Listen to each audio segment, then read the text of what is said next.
sobre lo público y desigualdades entre la juventud de Lima Metropolitana y el Callao, de Jorge Morel, y Jóvenes y Educación en Lima Metropolitana y Callao, de Sandra, Víctor Salazar y Sayuri Leal.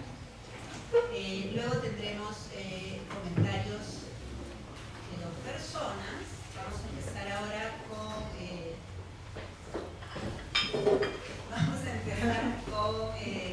Ricardo, director del IEP, que nos va a dar una introducción a la mesa.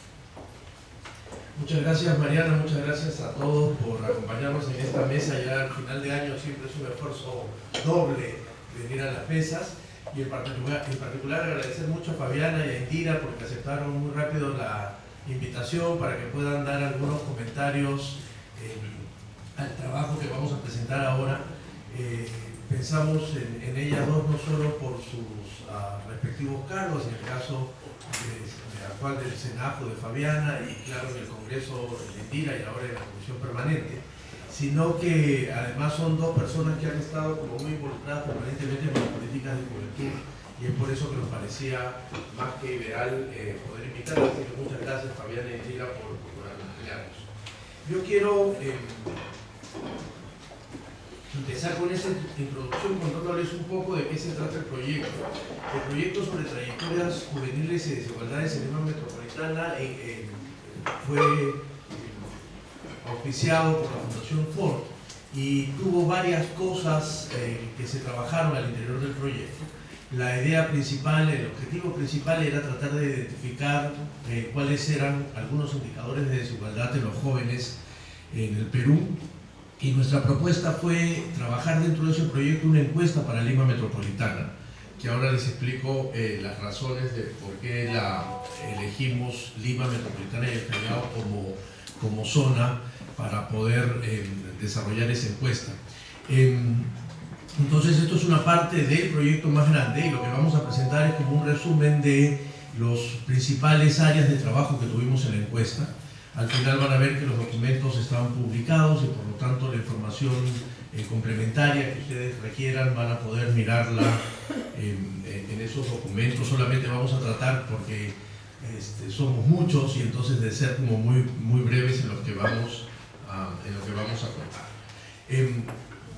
En el proyecto específico de esta encuesta, la idea era identificar estas principales desigualdades en los jóvenes de Lima Metropolitana bajo 2 supuestos. Uno, que Lima Metropolitana es un espacio que teóricamente es relativamente homogéneo en términos de los grandes indicadores, y se esperaría que las brechas no sean tan pronunciadas o no sean tan claras, y mirarlo bajo 2 perspectivas. Una que tiene que ver con esa discusión conceptual, este debate que hay entre las desigualdades verticales y horizontales, ¿no es cierto?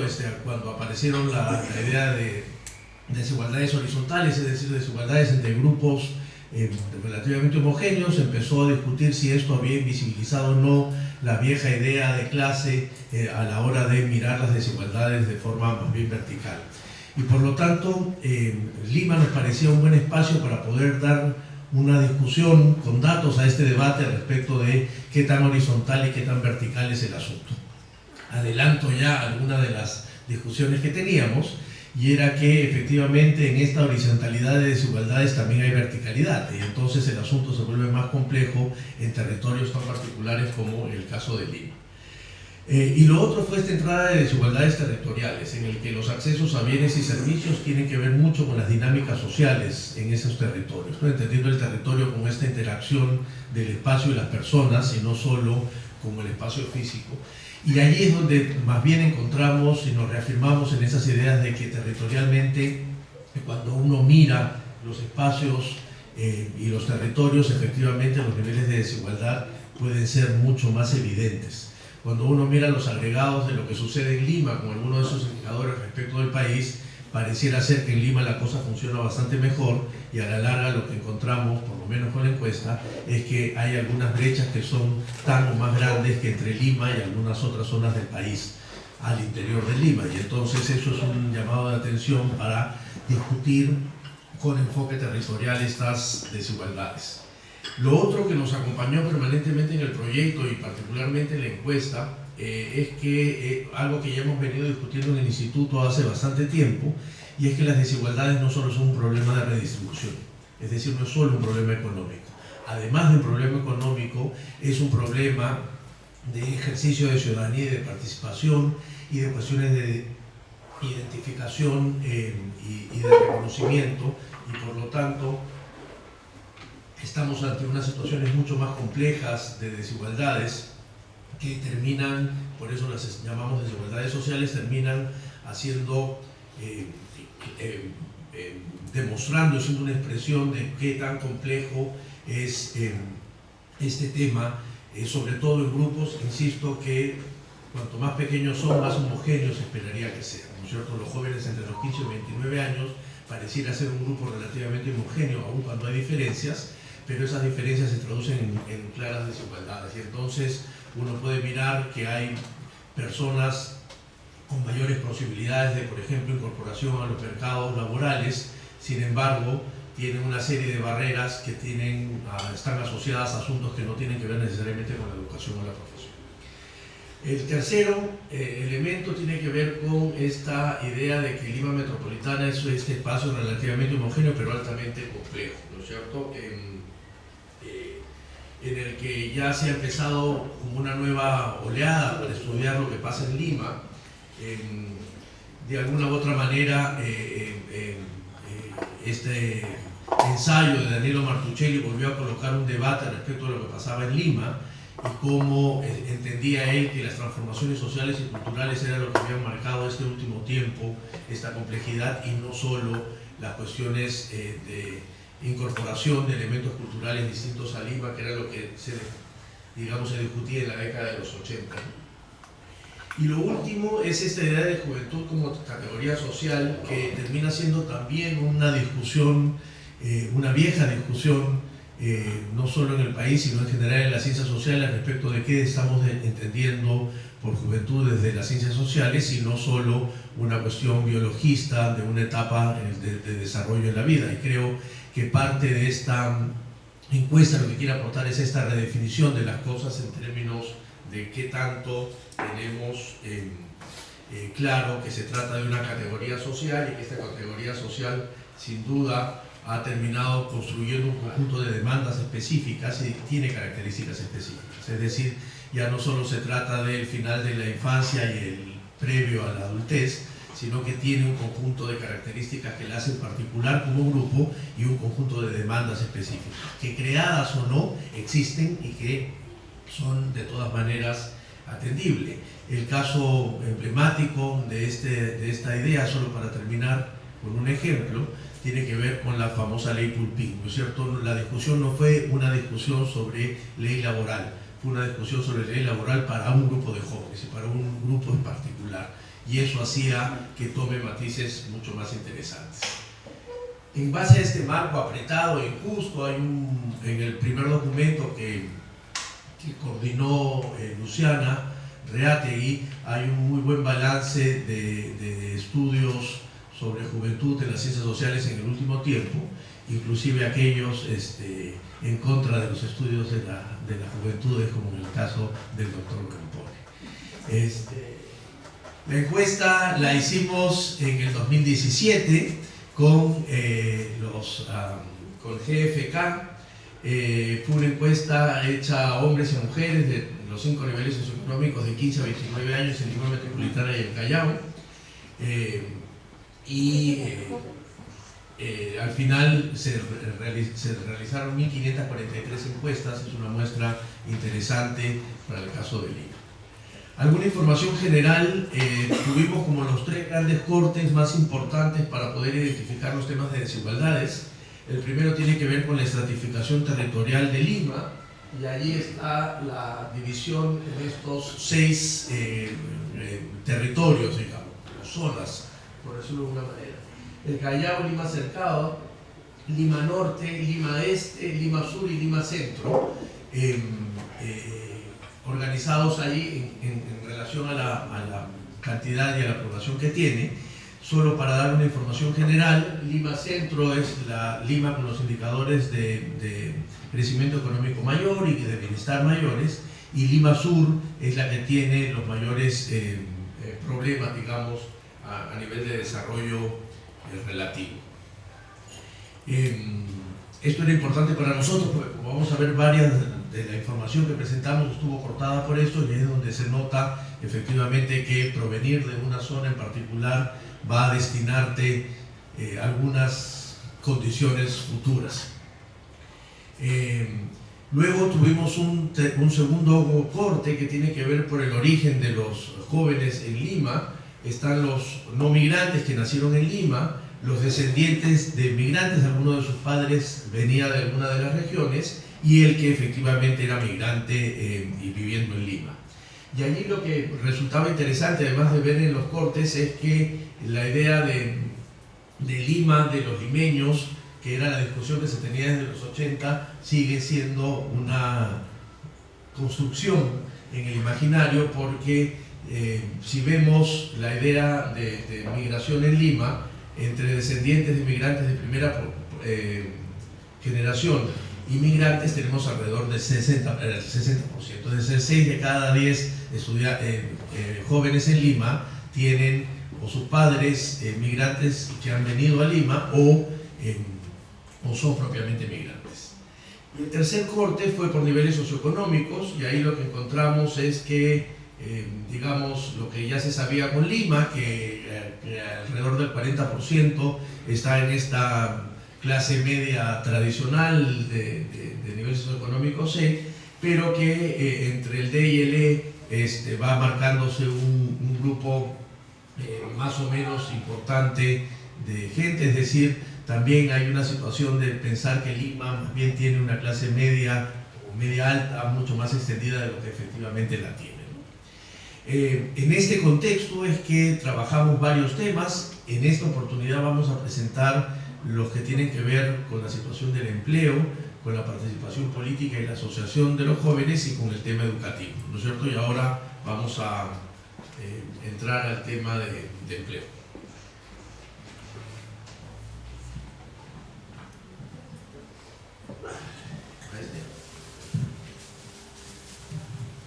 Buenos días con todos. En términos de resultados en las desigualdades de empleo, lo primero que encontramos es que esta desigualdad es parte desde la decisión de inserción en el empleo. Entonces,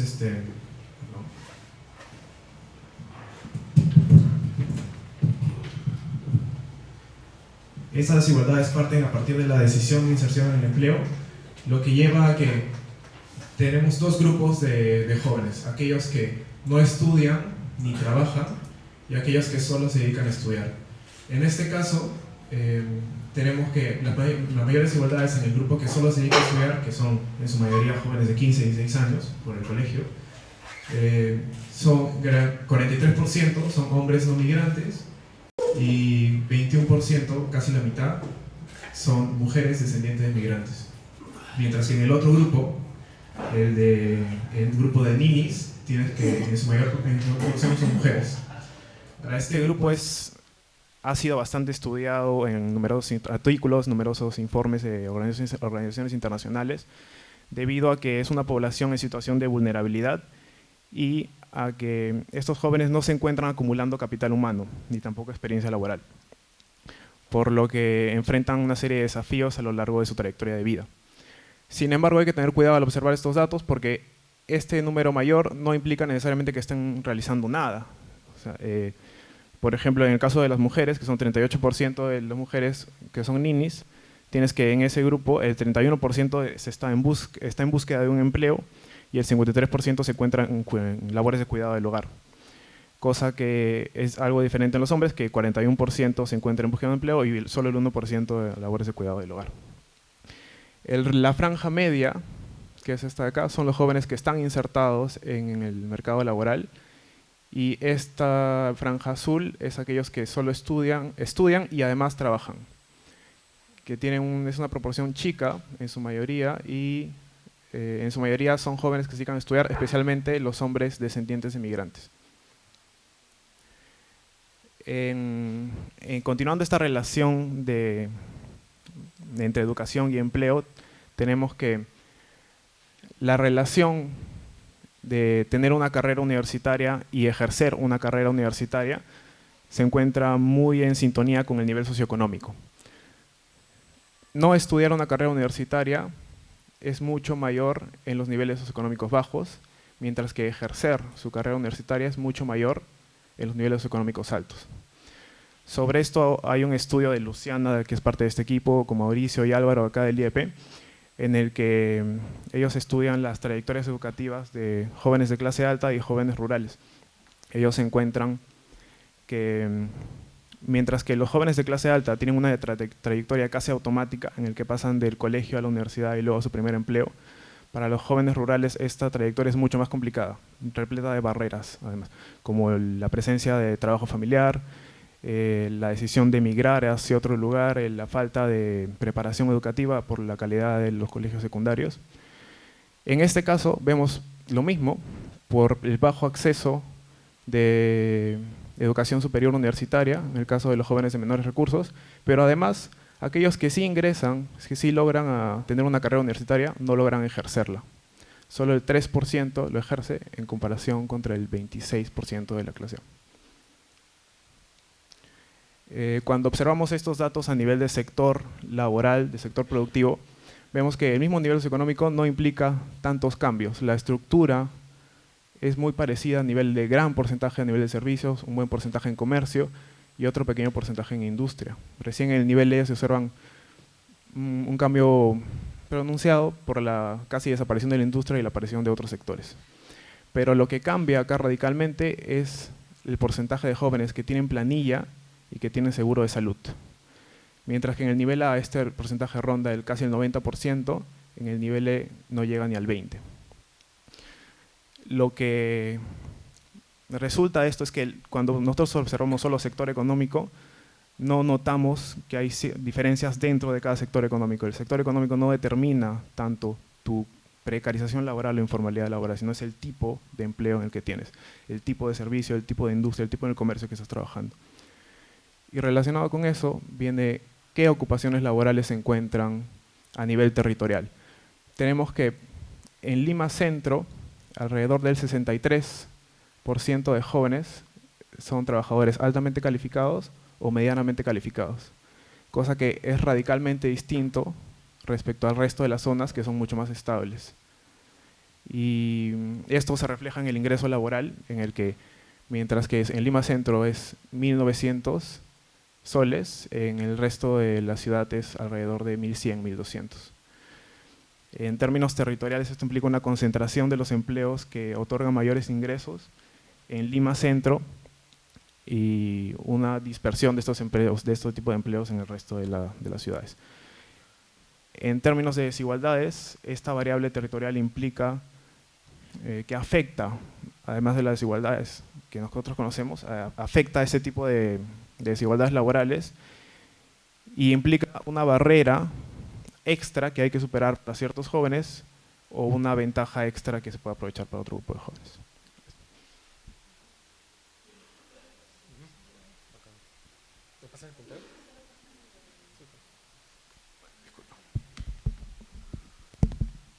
Bien, gracias. A mí me ha tocado, sobre la base de la encuesta que hicimos con GFK en 2017, trabajar el tema de participación política. Ese es como el gran encabezado que le pusimos. Pero claro, si uno consulta a los jóvenes sobre participación política en estricto, va a encontrar pues 1 o 2%, ¿no? Entonces, digamos, la entrada que le dimos fue más bien de ver participación política en un contexto más amplio, de la participación en general de los jóvenes en asociaciones voluntarias, y ciertamente también ver cuáles son sus percepciones sobre la esfera pública, más allá de la socialización primaria en la escuela, más allá de la esfera del trabajo, ¿no? Qué opiniones manejan sobre los demás, sobre sí mismos, y esto nos remite a experiencias muy concretas de discriminación y de valoraciones de los otros en el espacio público, ¿no? Entonces, en esta sección vamos a trabajar, o hemos trabajado en el documento estos puntos. Empecemos con el propiamente dicho del interés de la política. Cuando uno ve los resultados, uno encuentra que los jóvenes de Lima, solamente un cuarto de ellos se declaran no tener ningún interés por la política. Y este es un dato interesante y creo relativamente positivo, ¿no? Si consideramos que 75% del resto tiene al menos algo de interés en la política. Creo que esto nos alinea con otros países, no somos la excepción antipolítica de América Latina en ese sentido al menos. Y ciertamente para las nuevas generaciones de políticos esto es bien importante, ¿no? No hay una juventud completamente desarraigada de la política, ¿no? Es decir, la gente se informa. Incluso en Lima Norte el interés por la política llega a ser el máximo, ¿no? 9,4% en esa zona de la ciudad. Entonces, sobre política podríamos decir que son jóvenes informados o que buscan informarse y que también tienen altas aspiraciones sobre su impacto en el gobierno y en la política pública, ¿no? Un dato que me pareció bien interesante del cruce, que no está acá, pero sí está en el documento que les invito a leer, es cuando se les pregunta a los jóvenes cuyos ingresos solo alcanzan para cubrir gastos básicos o ni siquiera para eso, se les pregunta cuál es su nivel de influencia en lo que el gobierno hace. Y en este grupo específico, lleno de carencias, 42,2% señala que personas como yo pueden realmente influir en lo que el gobierno hace. Eso me parece un dato interesante, que nos habla de la capacidad de agencia del actor declarada al menos, ¿no? Asimismo, el 52,9% de este grupo también piensa que votar es la única posibilidad que tienen las personas como yo para decidir si el gobierno hace bien o hace mal las cosas, ¿no? Aquí hay bueno, se da para muchas interpretaciones, pero aquí también hay un paradigma de la fuerza del voto para transformar las cosas que suceden en el gobierno. Algo muy pertinente para esta elección de enero, por ejemplo, ¿no?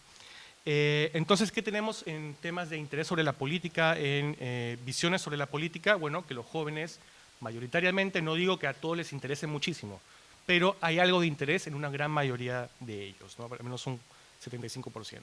Y ciertamente tienen altas aspiraciones sobre su capacidad de influencia o de agencia en las cosas del gobierno. Eso me parece un dato que vale la pena conversar un poco más. Ahora, si hablamos de la confianza de estos jóvenes respecto a la mayoría de personas, las cosas sí son un poco más complicadas, ¿no? Como podrán ver ahí, una gran mayoría señala que no se puede confiar en la mayoría de personas.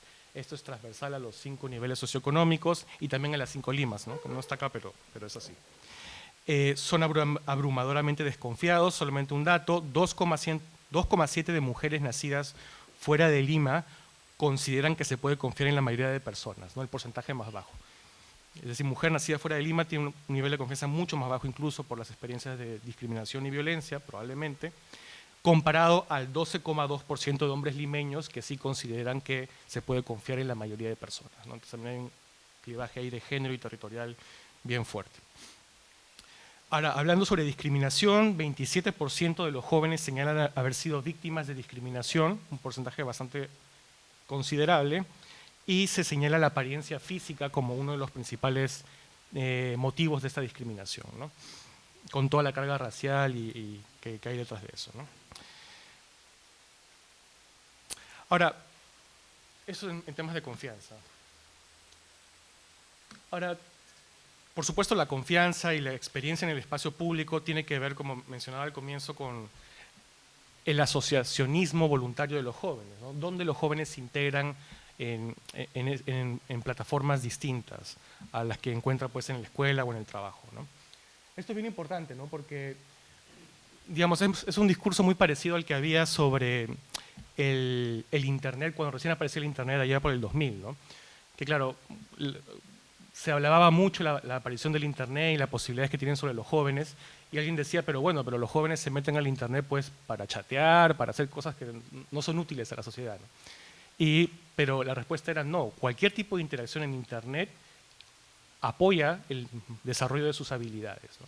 Entonces también, en el caso del asociacionismo voluntario, hay también algo de eso, ¿no? Si bien uno puede decir, bueno, pero el grupo para hacer skate, ¿de qué sirve? ¿No? O para juntarse para cantar, ¿de qué sirve? Eso sirve, efectivamente, en el lado quizás más de las habilidades blandas, de la interrelación con otros, de conocer al distinto, ¿no? Ahí ya tenemos varios estudios de aquí de la casa, Mariana, Carolina, por supuesto, sobre la escuela, ¿no? Y el ambiente de la escuela, la homogeneización que se da del buen ciudadano, del buen alumno, y más bien en estas asociaciones voluntarias te encuentras con gente muy distinta, con aspiraciones distintas, pero que se unen por una cosa muy específica, ¿no? Entonces hay algo de positivo en el asociacionismo en general. Cuando uno ve la participación voluntaria en asociaciones por zonas, uno encuentra que ciertamente hay una desmovilización generalizada en este aspecto, particularmente a mayor edad de los jóvenes, ¿no? Cuando se acercan a los 29 ya muchos tienen hijos, tienen empleos, responsabilidades, entonces ahí va decayendo. Pero uno se encuentra, por ejemplo, grandes diferencias, ¿no? 43,4% de jóvenes en Lima Norte participan en algún tipo de asociación voluntaria versus 25,5% en Lima Sur. Esto pues nos remite nuevamente al tema de los ingresos, ¿no? Y ya, digamos, dentro del margen de error uno ve, por ejemplo, que en Lima Sur pues las asociaciones voluntarias son menos de divertirse y más de apoyarse mutuamente en estas juntas de ahorro, ¿no? Pero eso como que estaba muy cerca del margen de error, entonces no lo resaltamos tan fuerte, ¿no? Pero uno se encuentra que en Lima Norte hay una mayor variedad en torno a varios temas que lo que uno encuentra en Lima Sur, ¿no? Por lo que la diferencia de ingresos creemos es fundamental aún. Finalmente, sobre la adhesión a ciertos temas considerados polémicos, uno encuentra que los jóvenes encuestados son selectivamente progresistas. No sé, ahí Hernán me podrá hacer comentarios sobre esa categoría, qué tan pertinente es, pero hay cosas en las que demuestran pues, una clara diferencia con las opiniones de sus padres. Uso legal de la marihuana bien alto, píldora del día siguiente sigue, aborto por violación también bastante alto, menores apoyos en Lima Sur ciertamente, y bueno, el matrimonio homosexual es considerablemente más bajo, ¿no? que lo demás, ¿no? Pero uno podría decir que hay avances, ¿no? Al menos desde el tema de la protección de la individualidad, ¿no? de las personas, ¿no? Ahora, como les digo, son selectivamente progresistas. 36,8% de los jóvenes señalan que los pobres son pobres porque no se esfuerzan lo suficiente, es bastante considerable. Un cuarto considera, bueno, un poco menos de un cuarto, considera que los pobres son pobres porque quieren vivir de la ayuda del gobierno, ¿no? Entonces, no hay un discurso articulado en torno a estos temas, ¿no? Y eso me lleva a la última reflexión, esta ya sin diapositiva, sobre qué tipo de generación estamos viendo, ¿no? Digamos, ya se ha popularizado el término millennial, ¿no? Todos tienen una idea muy fija de lo que significa ser millennial. Tenemos una juventud millennial, algo así. Hay cosas que sí, cosas que no, que nos apuntan a esa línea, ¿no? Ciertamente la falta de recursos es una primera generación de clase media, eventualmente en Lima al menos, y este progresismo selectivo nos diría que no, ¿no? Pero al mismo tiempo hay un interés distante, pero hay un interés con la política y una creencia mayoritaria en la capacidad de agencia, ¿no? Entonces, como que la literatura nos da algunas señales de que estamos en camino a eso quizás, ¿no? Eso valdría la pena discutirlo un poco más. Y ciertamente, frente a este escenario, creemos que hay posibilidades de que liderazgos jóvenes, en varios aspectos, no solamente en el político, puedan agregar preferencias, ¿no? Estamos en un contexto en que hay jóvenes con altas expectativas sobre su capacidad de cambiar las cosas, con limitaciones materiales a su desarrollo ciertamente, y que, bueno, perfectamente puede articularse esto con varios tipos de discursos, ¿no? Un discurso más progresista, eventualmente un discurso más conservador, habría que pensarlo, ¿no? Pero por supuesto esto está muy abierto para esas definiciones de políticas finales, ¿no? Gracias.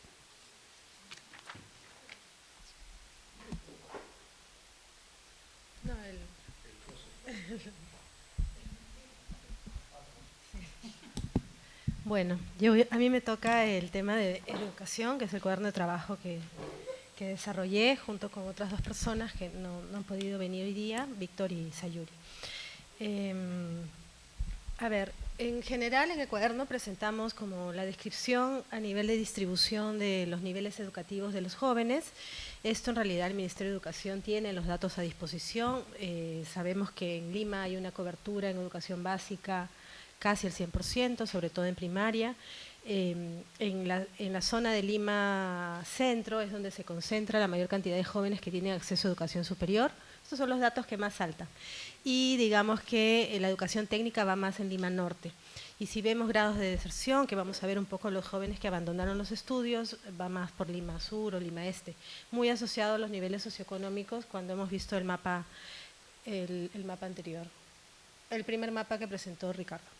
Bueno, entonces aquí creo que para enfatizar las diferencias y las desigualdades vamos a mirar a los jóvenes que dejaron de estudiar. En este caso es el último año de estudios aprobado de los jóvenes que dejaron de estudiar. Vamos a ver todos aquellos que no pudieron continuar y que se les hace todo más difícil, digamos, de alguna manera. Estos, se identificaron 209 jóvenes en la encuesta, ¿ya? Entonces lo que voy a presentar responde a ese grupo. Y si ustedes pueden ver, hay unas diferencias bastante… ¿Acá cómo es la luz? Ah, ya, ahí está. Bastante interesante. Si vemos Lima Centro, el porcentaje de chicos que llegan a educación superior, que era lo que les mencionaba, ¿no? Versus a lo que es Lima Sur en cuanto a los chicos que están en educación básica y que dejan de estudiar. Entonces hay una brecha y una diferencia muy grande con relación a la zona en donde viven y el nivel educativo, ¿no? Acá era lo que yo les mencionaba de la educación técnica, ¿no? Jóvenes que quedan en educación técnica y que tiene que ver con, no universitaria, y que tiene que ver con la zona norte, que bueno, tiene que ver también con acceso y oferta de servicios, que seguramente después lo vamos a discutir. Si vemos las zonas, ¿no? Es muy fuerte lo que es Lima Sur y Lima Este, ¿no? Es la mayoría de porcentajes, digamos, y Lima Norte. Sobre todo 9%, 10% y 10% que abandonan la secundaria, ¿no? No es un porcentaje menor, siendo la ciudad capital Lima Metropolitana, en donde hay oferta educativa de la secundaria, cosa que no sucede en todas las regiones del país. Las razones que los jóvenes dicen por qué dejaron de estudiar, básicamente es por razones económicas. Si vemos los niveles C, D y E, ¿no? Problemas económicos, 45, 37, 58. Es un porcentaje bastante alto que los jóvenes reconocen o identifican el haber dejado de estudiar. Mientras que el nivel socioeconómico A marca la diferencia fuertemente, ¿no? Es una opción más de formar familia a otro tipo de razones. Y las percepciones, aquí hicimos una escala que sí me voy a detener un poquito más, porque hicimos unas escalas como percepción de la calidad de la educación, tanto la educación básica, primaria y secundaria, como la educación superior, si la calificaban o estaban totalmente de acuerdo con algunos servicios ofrecidos. Y agrupamos, en educación básica dio para agrupar 3 categorías por análisis estadístico, y lo que era calidad de la educación básica básicamente eran los indicadores que tenían que ver con la formación que se daba, o sea, el trabajo del currículum y las clases, con el tema de los docentes y los profesores que estaban en la escuela. Entonces ahí se agrupaba como un factor, digamos. Lo otro era la calidad de los materiales, y ahí básicamente era la infraestructura, todo lo que era equipamiento de las escuelas. Y de acá de edificios adicionales en los colegios tenía que ver con todas las actividades extracurriculares, los convenios, deporte, todo lo que más allá del currículum ofrecían los colegios, ¿no? Inglés, computación, psicólogos, etc. Y en educación superior encontramos 2 factores con las escalas que hicimos. También en la calidad de los materiales, que tenía que ver con equipamiento e infraestructura, y la calidad de los beneficios era, por ejemplo, bolsas de trabajo, programas de becas, los costos de matrículas, etc. Entonces tenemos 2 indicadores, o digamos 2 índices de calidad según el nivel educativo, y hemos hecho esta categoría por procedencia. También lo tenemos por nivel de zonas. Y lo interesante aquí es que a nivel de educación básica, la diferencia la lleva los que nacieron en Lima. Los que nacieron en Lima tienen una mejor percepción de los servicios recibidos en la educación básica, a diferencia de los que tienen padres migrantes o que son migrantes. En la educación superior esto más o menos se nivela, ¿no? Entre 40, 49, 50, digamos que es más universal en cuanto a una percepción también positiva. En el tema de las zonas, sí es muy marcada la diferencia Lima Centro en cuanto a una mejor percepción en la educación básica, a diferencia de Lima Este y Lima Sur, en donde hay una percepción más baja con relación a la infraestructura y a la calidad de los materiales. En el caso de educación superior, como digo, se nivela, tomando en cuenta que son las personas que han accedido en educación superior. En realidad la información o el análisis está en el cuaderno de trabajo y se habla mucho con relación a la segregación y la distribución en el territorio y cómo esto podría estar afectando las desigualdades y las diferencias, tanto en la percepción como en el acceso o en las formas de las razones por haber dejado de estudiar, ¿no? Lima, en este caso, a diferencia de lo que pasa en el país, hay oferta, hay escuelas, hay infraestructura. Entonces, ¿qué está pasando detrás de eso o qué es lo que no estamos viendo?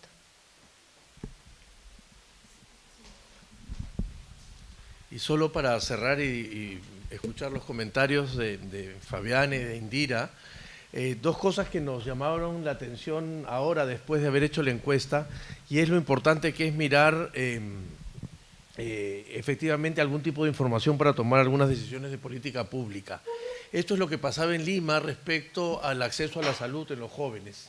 Y lo que veíamos era que la posibilidad que tenían los jóvenes que pertenecen a los territorios con mayores problemas económicos era solo el SIS.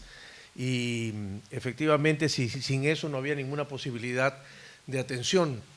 Y lo digo esto porque ahora, cuando vemos que se está buscando la universalización del sistema integral de salud, lo que estamos terminando de reafirmar es algo que va a estar en la siguiente lámina como conclusión, y es que las desigualdades no son una consecuencia natural de las cosas, ¿no es cierto? Son unas decisiones, son la consecuencia de unas decisiones que toma el Estado o que no toma el Estado. Y allí donde interviene, efectivamente, estas diferencias podrían claramente desaparecer. Y lo segundo es que cuando uno mira todas estas ideas de poder insertar en un mercado formal a los jóvenes, lo que nos damos cuenta es que, por ejemplo, si uno mira uno de los indicadores o requisitos que se necesita para la formalización laboral, que tiene que ver con los procesos de bancarización, aquí hay un dato más o menos claro de una enorme cantidad de jóvenes que no han hecho uso, no hacen uso de ningún instrumento de bancarización y por lo tanto su inserción al mercado laboral formal va a ser aún más cuesta arriba y más difícil, ¿no? Queríamos terminar con estas 6 ideas de las muchas que podríamos tener, que creo que vale la pena mencionar como cierre. La primera es que cuando vemos Lima y Callao, lo que vemos es un territorio muy segregado. Aun cuando supuestamente concentra no solo el 30% de la población y que está conectado, tiene servicios, cuando uno mira el detalle del dato, efectivamente lo que sucede en Lima Sur con los jóvenes a lo que sucede con Lima Norte o con Lima Centro es totalmente distinto. Podríamos hablar de varias ciudades dentro de una.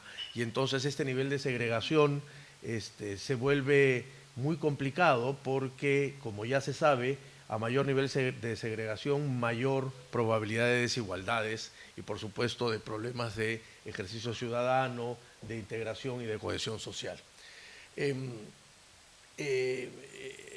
Lo otro es que hay, en general, las sensaciones que los jóvenes tienen como unas altas expectativas hacia el futuro, y es por eso que, como decía Jorge, probablemente esta idea que teníamos de despolitización asociada a la desmovilización no es la única manera con la que estamos viendo, o deberíamos ver qué es lo que está sucediendo. La forma tradicional de asociacionismo no es necesariamente la forma que se está usando ahora, y probablemente tendríamos que empezar a mirar otras formas de entender este nivel de asociación que tienen los jóvenes para poder organizar sus demandas. Lo tercero es que la educación, como ya lo mencionaba Sandra, está obviamente asociado a una idea de motor de cambio y de desarrollo, pero no se llega a romper con un conjunto de otras barreras, ¿no es cierto? Los jóvenes pobres de Lima tienen un conjunto de barreras que le impiden cumplir con esa promesa de desarrollo que supuestamente te vende el estar en una ciudad, el ir a asistir a la educación. Hay otro conjunto de barreras que hacen que esa promesa no sea cumplida del todo, ¿no? El ejemplo más claro, y lo mencionaba Carlos, tiene que ver con esta idea de estas barreras que hacen que no solo los jóvenes más pobres accedan a una educación universitaria, sino que aquellos que acceden terminan no ejerciendo su carrera por este paquete de barreras que habría que mirar, por supuesto, con más y mejor detalle, ¿no? Finalmente, creo que de todos los indicadores que teníamos o de la información que teníamos, el tema de los cómo están agrupados los empleos tiene que ver mucho con las zonas de territorio, ¿no es cierto? Es decir, ahí creo que es el indicador más claro que hay una concentración territorial de aquellos empleos que ofrecen mejores ingresos laborales, y eso está claramente determinado. Y lo último es esto que con la que empezamos esta última parte, y es que efectivamente allí donde el Estado interviene para reducir las desigualdades pueden reducirse, ¿no es cierto? No, la idea de que la desigualdad es este asunto que proviene de las diferencias y que por lo tanto tienen que ser respetadas en tanto diferencias, termina siendo una falacia, ¿no es cierto? Las diferencias no generan desigualdades, lo que generan las desigualdades son las no atención a estas brechas que se abren, ¿no? Eso es. Ahí están los 4 documentos, se pueden descargar de la página web para revisarlos con más calma. La idea es que estos documentos de trabajo sean eso, un paso para la discusión, y que más adelante puedan constituirse en una reflexión más de mediano y largo plazo alrededor de un texto mucho más orgánico respecto de las desigualdades. Con esto el Instituto complementa un trabajo que ya hace algunos años está conduciendo Carolina Trivelli sobre el trabajo de los jóvenes en zonas rurales, que digamos da la otra cara de la situación de la juventud en el país, pero también trata de rescatar estos estudios que en el Instituto están empezando a hacerse para entender y comprender las zonas urbanas, que también necesitan un poco de atención de parte de nuestra, por lo menos en la academia, ¿no? Así que muchas gracias.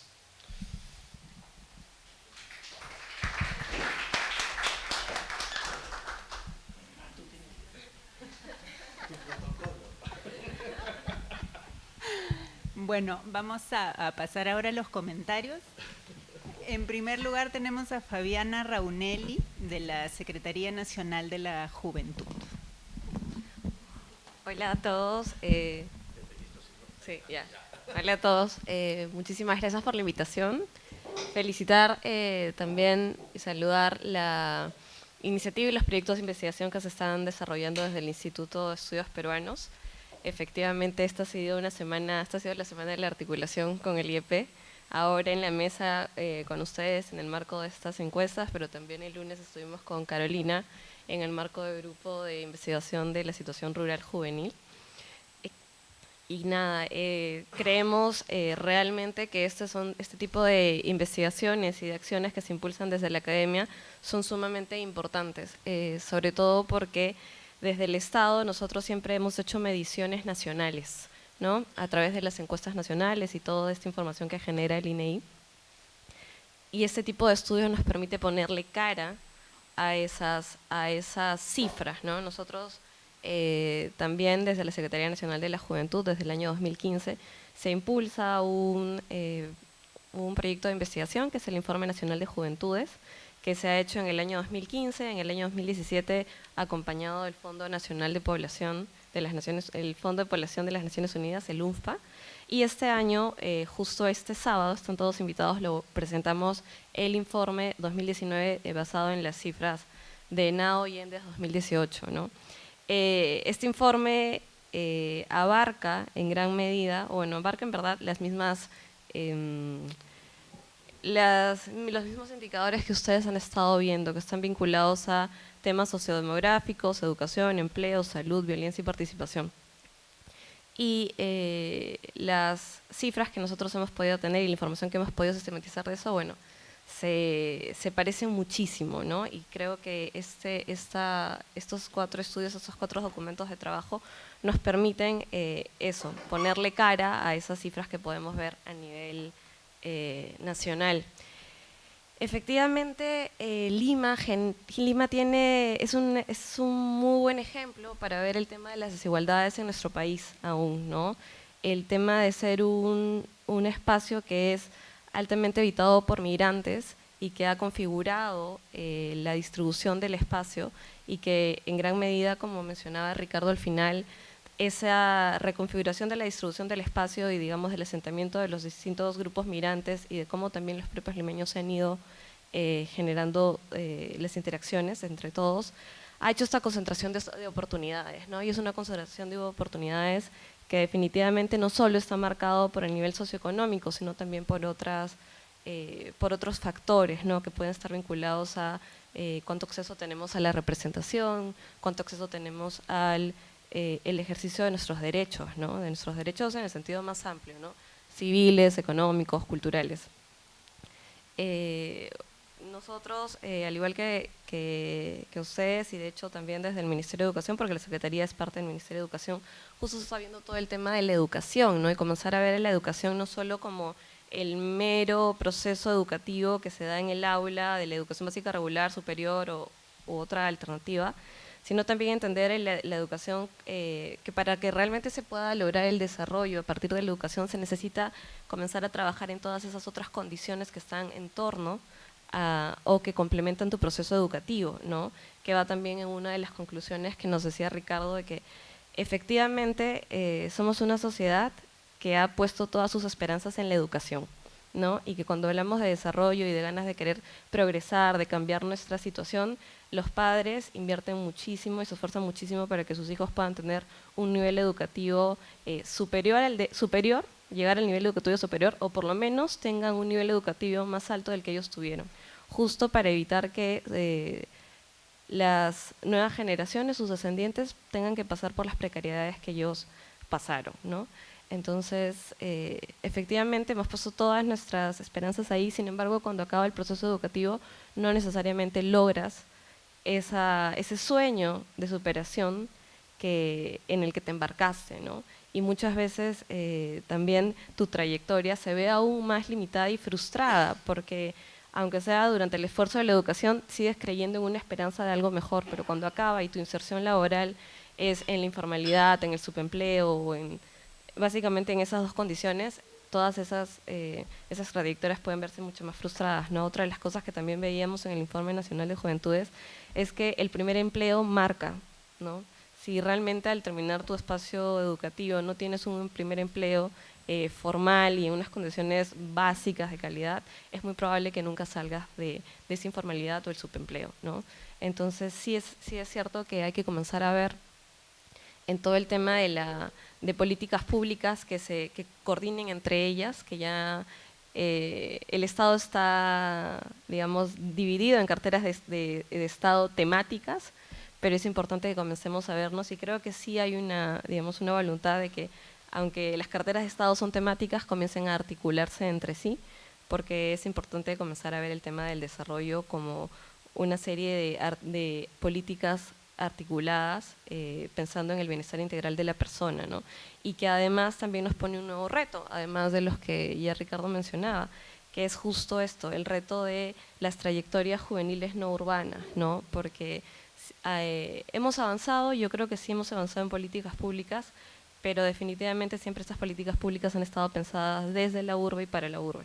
Y eso ha generado también procesos migratorios que preocupan, ¿no? Que preocupan porque justo te genera, si uno como Estado cree que la política pública va a dar ciertos beneficios y está mejorando, el tener una migración tan fuerte hace que esa mejora ya no pueda tener un impacto positivo, porque aún tienes un porcentaje de población muy grande que atender y las precariedades entonces se incrementan.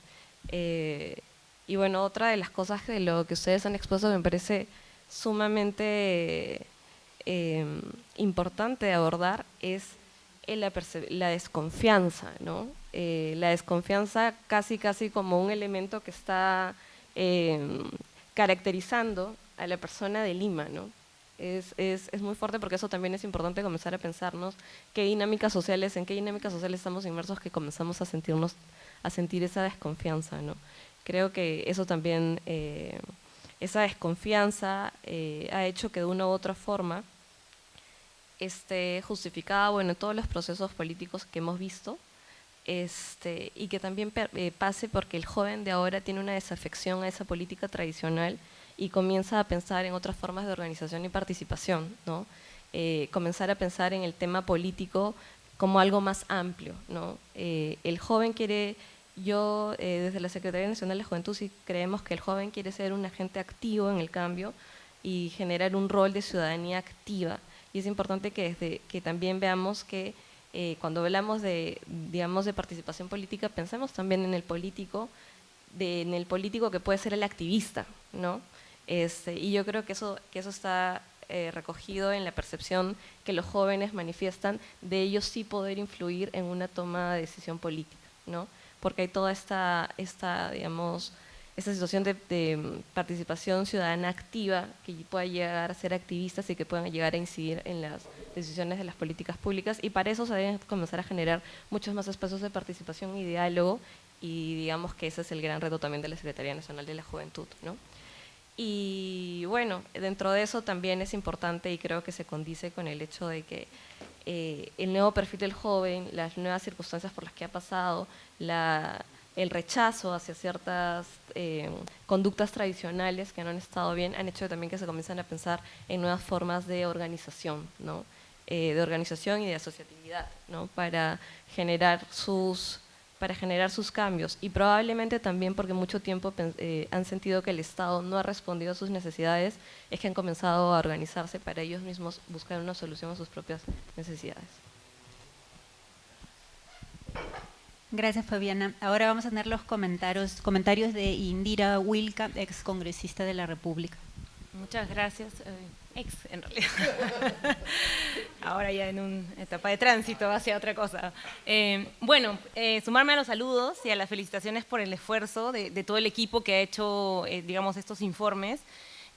Decir además que sí es importante el seguir profundizando en en los análisis de la información que se está recogiendo, porque la percepción que yo tengo, al menos desde alguien que ha tenido una responsabilidad como autoridad, es que sí hay un déficit en la manera en la que se concibe el perfil de las juventudes actualmente, ¿no? Entonces, me da la impresión que en buena cuenta es por falta de voluntad, ¿no es cierto?, de las autoridades en el Estado por construir una imagen de la juventud, reconociendo estas diferencias que hay, ¿no es cierto?, entre territorios, nivel socioeconómico, o sea, reconocer la complejidad de las juventudes hoy en día. Yo no sé si por falta de información numérica, por data primaria, pero entonces ese es un buen inicio para empezar a hablar de un perfil de la juventud más actualizado, que lo reconozca efectivamente como lo que es, ¿no? Un sector poblacional bastante distinto entre sí, incluso en una ciudad como Lima y Callao, que creo que no hay que olvidarlo, que el esfuerzo de este estudio ha sido hacia esta provincia también. Entonces, creo que una cosa que en todo caso creo que hay que rescatar de los informes es eso, el perfil de la juventud que se puede ir construyendo a partir de la información. Y el otro tema, propiamente ha sido presentado, es el de las desigualdades. O sea, ese perfil de los jóvenes en la actualidad, o al 2017, digamos, y el de las desigualdades. Sobre el perfil, algunas cosas que a mí me parecieron súper interesantes, y en todo caso, en algunos casos, la ratificación de algunas intuiciones, pero que no había cómo probar.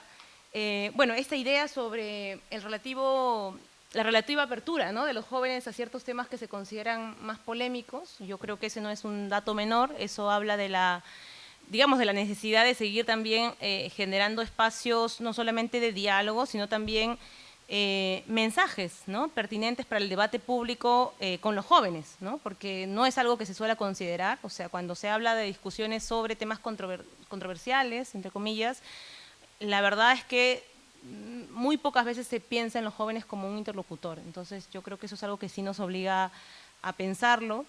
El tema también de un poco ir desmitificando la idea de que tenemos una juventud en el Perú apolítica o antipolítica, ¿no?, que es un poco el legado de lo que nos ha quedado de anteriores décadas. Ese dato también nos permite ver, al menos en Lima, que no es tanto así, que la gente, los jóvenes, están buscando otras maneras de organizarse, de participar o de acercarse a sus pares, y seguramente son espacios muy poco tradicionales. Eso es un reto para los partidos políticos, para las organizaciones políticas, pero también para el Estado, ¿no? Porque si hay esta voluntad de los jóvenes de asociarse, de integrarse en grupos juveniles o religiosos o, en fin, culturales, sociales, y también hay una resistencia no tan fuerte a la política, entonces en realidad lo que falta es buscar también generar espacios para que los jóvenes puedan empezar a involucrarse en la elaboración de las políticas públicas, que es algo que se suele decir mucho, pero en realidad en la práctica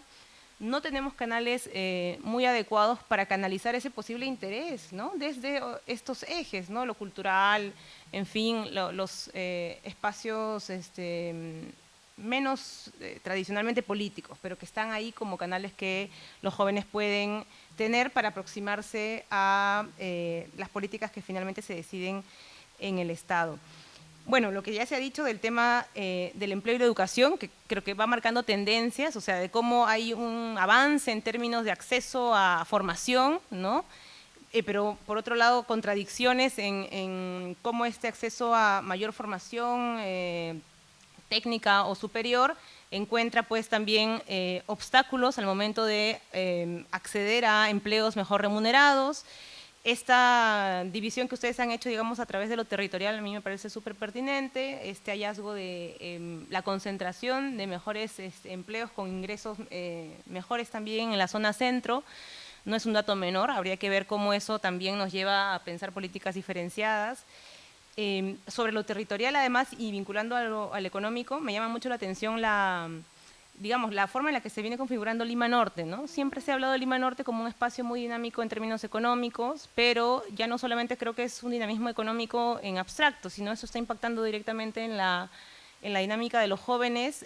Había un cuadro en el informe sobre el tema de empleo que decía que en Lima Norte había más posibilidad de que los jóvenes pudieran ejercer, ¿no?, lo que estudiaron, y tampoco ese es un dato menor. ¿Por qué? ¿No? Que tiene que ver con este espacio, este territorio más dinámico económicamente, la posibilidad de que estos mismos jóvenes puedan emplearse en lo que estudiaron. Eso habría que pensarlo. Igual Lima Norte tiene otros indicadores interesantes en términos de mayor apertura a ciertas discusiones, en fin, ¿no? Es como un territorio que tiene su propia particularidad. Y algunos otros datos del perfil de las juventudes que me parecieron súper potentes, que yo sé que ya no se han podido profundizar tanto, pero que personalmente me interesan por el trabajo que he estado haciendo en el Congreso. Tiene que ver con la dinámica familiar, ¿no es cierto?, de estos jóvenes. No es un dato, bueno, desconocido el hecho de que está incrementándose las cifras de embarazo adolescente, y en el estudio se hace una diferencia interesante de madres adolescentes y adolescentes madres, ¿no? O sea, las jóvenes que gestaron efectivamente y tienen un hijo, o por lo menos un hijo, y las que siguen siendo dependientes de la familia y las que, digamos, se independizaron con la pareja, ¿no? O sea, la dinámica misma de caracterizar a la juventud a partir de eso me parece necesario, porque es una cifra que no estamos reduciendo como Estado y no lo vamos a poder reducir en los siguientes años, por lo menos por lo que veo. Entonces eso va a seguir marcando también la dinámica y la necesidad de las jóvenes, sobre todo en términos de oportunidades. Y bueno, el otro elemento que me pareció súper interesante también para discutirlo y para ver cómo eso se intersecta con las otras variables es la autopercepción que se tiene en términos religiosos y de identidad étnica, ¿no? La mayoría de jóvenes en Lima se asume como mestizos, un 80%, es una cifra muy alta. Yo no sé si esto variará con el resultado del censo de INEI que se hizo, que tuvo una estrategia de difundir mucho la autoidentificación, ¿no es cierto? Y hubo todo un debate sobre autoidentificarse quechua, amazónico, afro, pero la mayoría se asume como mestizo, ¿no? Y eso es algo complejo porque al mismo tiempo la población, en todo caso, que se había organizado para la encuesta, se podía identificar claramente como población descendiente de migrantes de provincias o de regiones fuera de Lima, ¿no? Entonces es una idea de cómo se ha construido esta idea también de lo mestizo, ¿no? Una ciudad tan diversa y de una migración tan reciente, donde pues las raíces culturales no son tan fáciles de diluir. Y bueno, en lo religioso, pues el avance de la presencia de las iglesias evangélicas también a nivel de los jóvenes, ¿no? Ha crecido mucho la la población juvenil que se identifica evangélica, eso va a tener algún tipo de impacto definitivamente, ¿no? Son espacios que no solamente son espacios de una confesión religiosa, sino un espacio de organización social, tienen una influencia en tu vida organizativa, política, en tus valores, en fin, eso es algo que creo que valdría la pena analizar en una ciudad como Lima. Eso en relación al perfil, y bueno, en relación a lo de las desigualdades que les mencionaba, el capítulo laboral me pareció súper fuerte, interesante, hay mucho todavía que desgranar. Como digo, a mí me generaba sobre todo algunas interrogantes, ¿no? Que seguramente se van a ir explicando más a profundidad con el uso de esta información, pero sobre esta diferencia en los territorios, que también debería ayudarnos a mirar a quienes son autoridades o tomadores de decisiones, de cómo se sigue concibiendo Lima como Lima Centro, por un lado, y las otras Limas como casi una cosa igual, ¿no es cierto? Lima Sur, Lima Este, Lima Norte, todo igual, son las Limas o son los exconos, pero en el estudio es claramente algo que muestra diferencias, yo diría que muy marcadas, ¿no? Lima Norte y Lima Sur son antagónicas totalmente, ¿no? Lima Norte aparece como un espacio donde, como digo, hay una mayor dinamicidad económica, pero mayores oportunidades también, a nivel educativo, a nivel de la posibilidad de emplearte en algo para lo que tú estudiaste, y en cambio Lima Sur y Callao aparecen todo el rato en el informe como espacios más rezagados en términos económicos, en términos de oportunidades, en términos de indicadores de desarrollo. Entonces, ¿cómo no mirar esa brecha tan grande en una ciudad y en territorios que antes se concebían muy parecidos, ¿no? Hasta hace, bueno, yo sigo escuchando todavía, y lo he escuchado hasta en debates en el espacio del Parlamento, que son las limas o son los conos, ¿no? Y por igual. Y eso creo que no es algo que hay que empezar a cambiar a partir de la información que en informes como este se recopila. Gracias. Muchas gracias. Vamos a pasar ahora a una ronda de preguntas.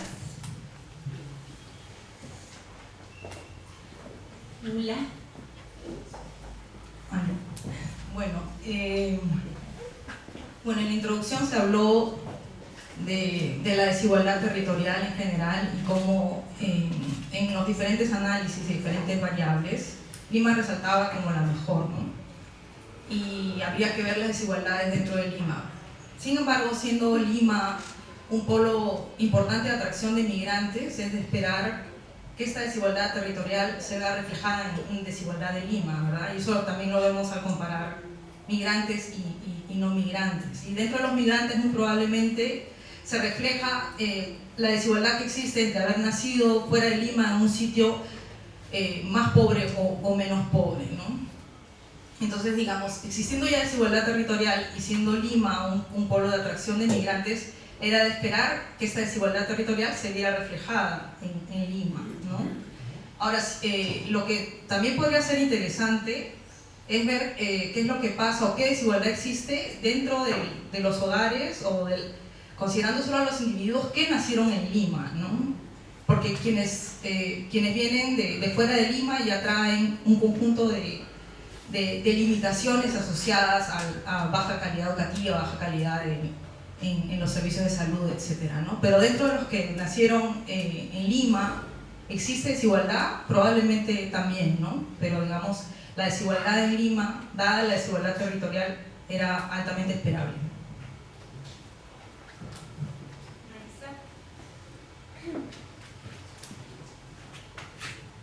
Sí, es una pregunta muy pequeña, y es si al interior de cada una de estas zonas la variación de ingresos es muy alta. Porque, por ejemplo, como Indira ha mencionado, en Lima Norte es donde se encuentra el mayor dinamismo, etc. Y si no me equivoco, al menos el último mapa de pobreza que salió por distritos, el distrito más pobre de Lima estaba en Lima Norte, era Caraballo, si no me equivoco. Entonces, eso no sé si han podido captarlo o no. Hay al interior de esto, en Lima Este también, ¿no? O sea, hay diferencias muy grandes entre la gente que está más cerca, no sé, el Agustino, Ate, o el mismo San Juan del Urigancho, y luego, pues, Huaycán, etcétera, o Huaycán 3, Huaycán 4.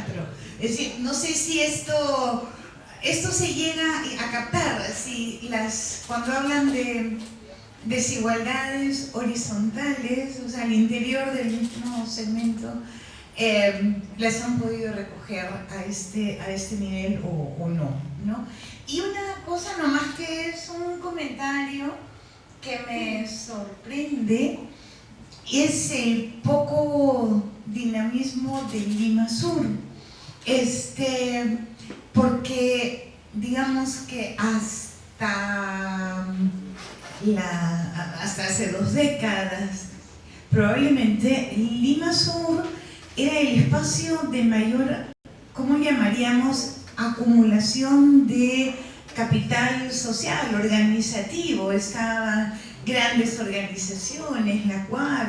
Entonces, da la impresión que en estas 2 décadas el hecho de haber realizado estas inversiones en organización, ¿no es cierto?, resulta en una descapitalización, no sirve de nada, ¿no? O sea, toda la gente que se dedicó a formar organizaciones, movimientos, etcétera, pues perdió su tiempo, ¿no? O sea, mejor hubiera ido a estudiar algo o mandar a un hijo a un colegio. No sé, me sorprende mucho este nivel de desacumulación de Lima Sur, ¿no?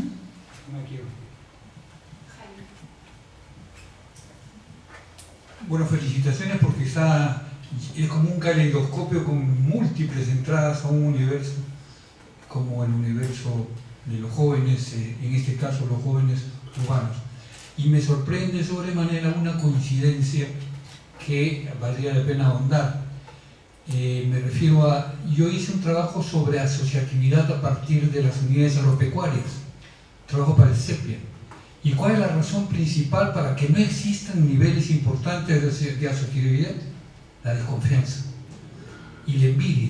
¿Desconfianza basada en qué? En la envidia, en la inseguridad, en el riesgo. Y eso habría que ahondar. ¿Qué significa desconfianza entre los jóvenes? Porque puede decir yo tengo desconfianza, pero puede haber 1000 argumentos alrededor del sustento. Y vale la pena, creo, persistir en esta indagación de las percepciones de los jóvenes respecto a los otros jóvenes y al universo en general, ¿no?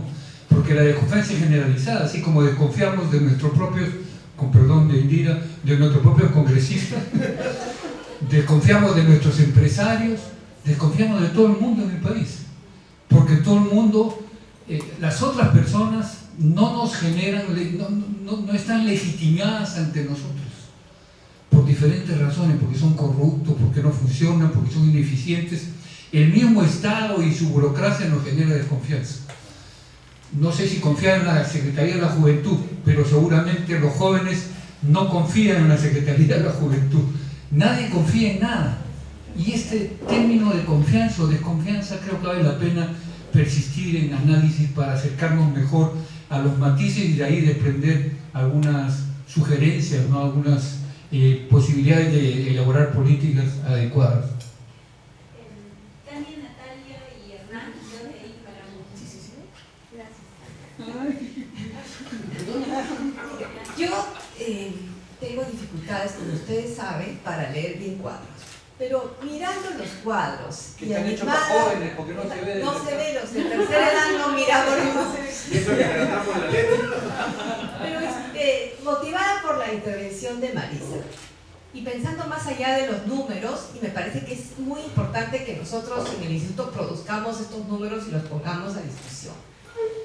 Pero la presentación termina con la constatación de las desigualdades horizontales, verticales, transversales, todas las desigualdades en se supone a nivel nacional reducido espacio, ¿no es cierto?, que nos haría pensar en el Perú. Y termina con un asunto que tiene que ver con si focalizamos mejor y elaboramos mejor políticas públicas, podemos superar estas desigualdades. Y si conectamos esto con la situación, por ejemplo, de los países vecinos, ¿es un problema de políticas públicas solamente? Es un problema de cómo está organizada la sociedad y la economía para producir estas cifras tremendas en relación a los jóvenes, que el 8% no tenga primaria completa en Lima Sur, que está aquí nomás, es una cifra increíble. Yo venía de Paita la semana pasada y decía, pues en Yacila, la última comunidad en Colombia, que es primaria incompleta, pero aquí nomás, después de haber sido Villa El Salvador durante años, el ejemplo de tenemos el colchón que permitió superar la guerra interna y no sé qué, o sea, ¿es un asunto de políticas públicas solamente o estas cifras nos permitirían pensar en una reflexión más grande? ¿Qué está pasando en realidad con el modelo? Y si estas cifras que nos muestra, lo que nos muestra esta realidad nos podría llevar a problemas, porque todo el mundo dice, como el de Chile, donde los jóvenes ya no aguantan más, por la mala escuela, porque no fusiona el Consejo de Juventudes, porque...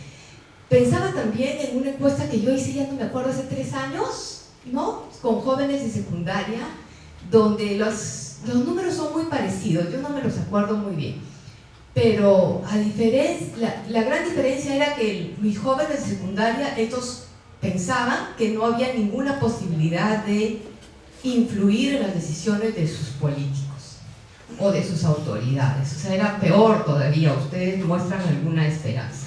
Entonces yo no sé si estamos hablando entonces de darle insumos a este Estado para que mejore las políticas públicas y eso mejorará la situación. Y una última preguntita, ¿cuáles son los nuevos tipos de organizaciones juveniles que existen, que salvo las de iglesia, yo no he podido mapear al Consejo de Juventud? Perdón, vamos, Tania y Hernán, de ahí. Ya, bueno, mi pregunta tiene que ver con una respuesta que puede ser, digamos, puede motivar tanto, bueno, la especialización de Sandra, de Ricardo, es bastante en términos educativos, y lo que me interesa saber es si con esta expresión de los números, de las cifras que han encontrado con la encuesta, ustedes han podido encontrar algún impacto de las políticas de reforma educativa en la cohorte de nacimiento que son estos jóvenes, ¿no? Entonces, estos son nacidos entre 1990 y 95, algo así, de repente. Y si pensando en términos de esa perspectiva, ¿no?, de esta cohorte que ha ido creciendo y se ha educado con estas reformas, si se puede aventurar una explicación de ese tipo con el conocimiento que ustedes tienen por otro tipo de estudios cuantitativos, históricos, ¿no? Esa es la pregunta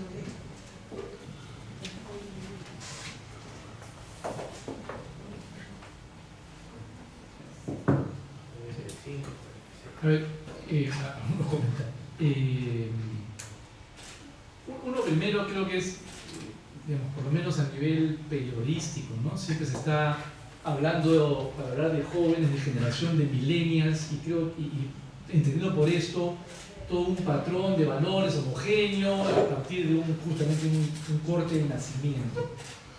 Y creo que claramente toda la investigación a donde apunta es que esa homogeneidad no existe, ¿no? La cosa es más compleja por, en fin, todas las variables que ustedes han mencionado, y donde por lo tanto estar mirando al millennial como un homogéneo frente al cual que sea que hacer política pública o, en fin, cualquier otro tipo de medida, es una mirada demasiado gruesa que no permite gestionar de manera adecuada, ¿no?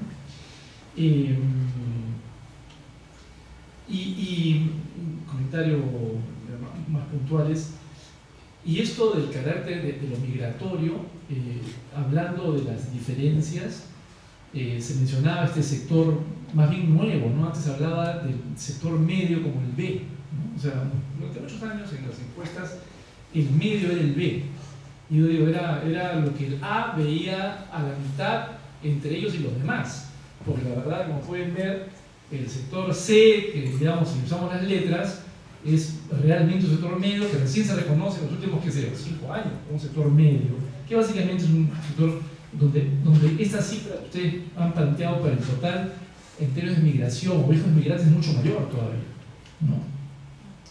Y donde, bueno, como ya lo han mencionado, la actividad es comercio y servicios, pero mucho más del lado de la informalidad que de la formalidad.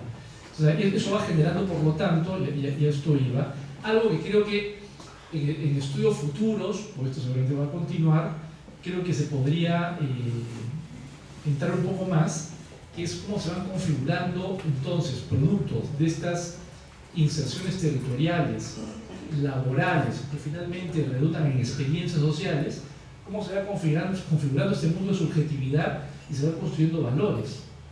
Porque la pregunta es si esta diversidad territorial, de nivel socioeconómico, laboral, cómo se va constituyendo luego a nivel de imaginarios y a nivel de valores sociales, porque estoy seguro que también hay diferencias ahí, ¿no es cierto?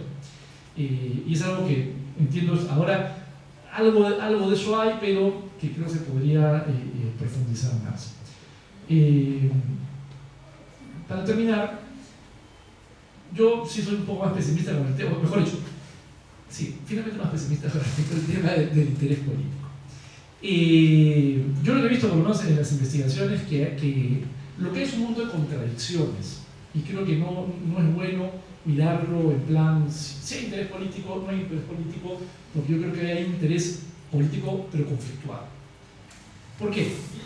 Porque, para comenzar, esas cifras de interés, esta escala que es la que se suele usar, de interés político, es parecido, 9-10%, más o menos es lo que pasa en la población en general. O sea, si agarramos con todas las recomendaciones que pueden ver las encuestas y cómo leerlas, las que un poco ácido, ¿no? Yo prefiero ver interesado en 9, los demás más o menos para cumplir con la patria, ¿no?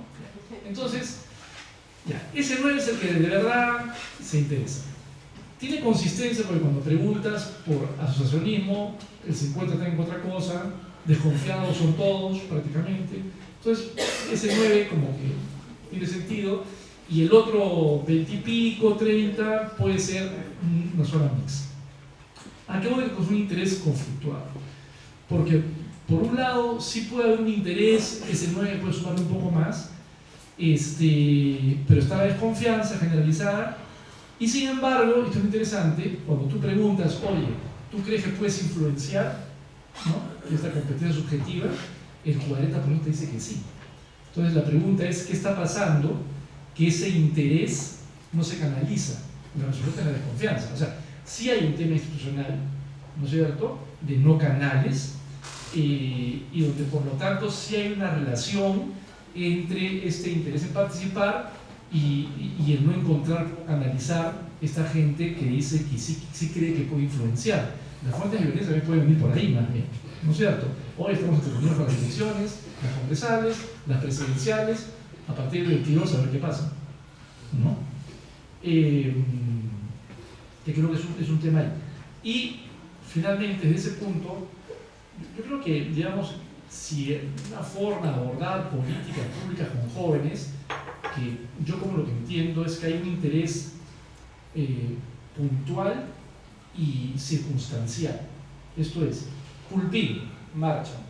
Hablen hoy, que estamos conversando con jóvenes que participaron en las zonas. ¿Cuántas zonas? ¿Se acuerdan de las zonas? La zona 1, la 24, súper activas. 30 personas más o menos por zona. Hoy, un joven convoca a una zona, van 4. Entonces, no solamente es Villa El Salvador la que está desactivada, ¿no es cierto? Entonces, pero estoy seguro que si en algún momento hay un elemento que convoque ese interés y donde los jóvenes están identificados con ese tema, por supuesto que se activa, pero de nuevo, porque ellos perciben que les interese y quiebra esa barrera de desconfianza. Entonces, hay un interés, pero puntual, circunstancial, con una agenda más definida y donde, por lo tanto, como se terminó, es que estos espacios, que a veces uno habla de política pública, estamos en una especie de vector, ¿no?, que va del Estado a la ciudadanía. Y creo que en este caso más bien es un vector al revés, ¿no? Es el espacio de escucha, ¿no?, para poder canalizar más bien los intereses de estos jóvenes. O sea, lo que veo es que no hay que decirles qué hacer, sino que hay que escucharlos para ver qué pueden hacer, ¿no?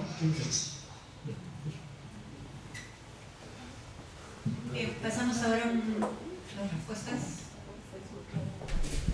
Vuelta para ver si alcanzamos otro, además porque hay una pregunta directa para Fabiana, aunque Natalia siempre pregunta y se va. Ahí está, ya regresó. Ya, unas cosas muy chiquitas y después, por favor, Sandra, Carlos, Jorge, ayuden a generar la conversa más que la idea de respuestas o preguntas. 3 cosas. Una primera,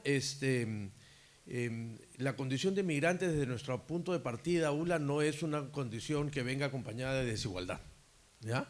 Porque teóricamente allí donde tienes mayor posibilidad de acceder a los bienes y servicios, esto debería desaparecer independientemente del origen que tengas, sobre todo en un espacio donde los bienes y los servicios en el territorio, como en el caso de Lima, están casi cubiertos para todos. Y es por eso que pensar que hay un 8% de chicos que no terminan la primaria en Lima termina siendo más. Sin embargo, lo que sí es interesante, creo, es mirar si efectivamente todavía, y esto ya es una obsesión mía, no del equipo, es ir mirando lo más detallado posible dentro de cada uno de los grupos para tratar de identificar la mayor cantidad de desigualdades posibles. Y eso creo que vale la pena por lo menos como esfuerzo y como ejercicio para hacer, para poder atribuirle a algo esta idea, ¿no es cierto? Claro, cuando uno mira que las brechas se redujeron en la secundaria, por ejemplo, entre hombres y mujeres, o entre rurales y urbanos, cuando miras lo que pasa luego ya no en el promedio nacional, sino en Arequipa, los resultados de la ciudad de Arequipa son tan grandes respecto de la parte alta de Arequipa como lo que pasaría entre Lima y Huancavelica. Entonces, claro, cada vez que te vas metiendo, no sé si nuestra data va como para mirarlo tan al detalle, tan adentro, pero sí, por ahí creo que por ahí viene el asunto interesante.